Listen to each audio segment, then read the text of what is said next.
સમાચાર ભાવનગરથી કે જ્યાં સવારથી જ મેગા ડિમોલિશનની કામગીરી કોર્પોરેશન કરી રહ્યું છે, ત્યારે સવારથી બપોર સુધીમાં ગેરકાયદે 85 દબાણો દૂર કરવામાં આવ્યા।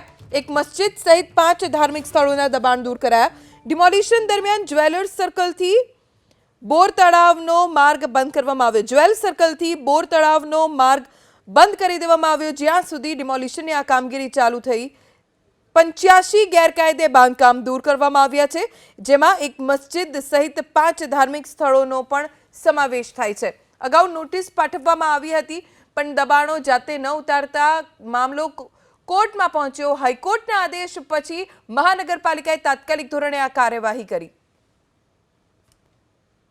ભાવનગર મહાનગરપાલિકા દ્વારા આખરે બોરતળાવ વિસ્તારમાં દબાણ છે તે દૂર કરવામાં આવી રહ્યા છે। તમને સીધા દ્રશ્યો બતાવવા માંગીશ કે અહીં જે બોરતળાવનો ધોબી સોસાયટી વિસ્તાર આવેલો છે કે જ્યાં 18 મીટરનો રોડ છે તે પહોળો કરવા માટે આ ડિમોલેશન છે તે ચલાવવામાં આવી રહ્યું છે।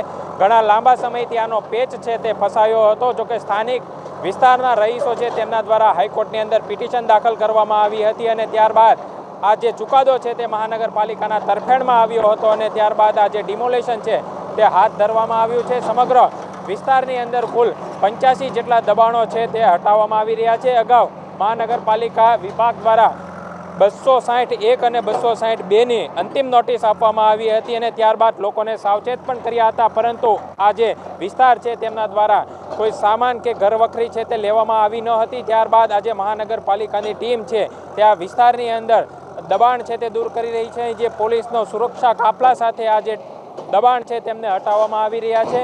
આ જે બોરતળાવ વિસ્તાર આવેલો છે કે જ્યાં ધોબી સોસાયટીનો વિસ્તારનો પણ સમાવેશ થાય છે અને બોરતળાવનો વિસ્તારનો પણ સમાવેશ થાય છે।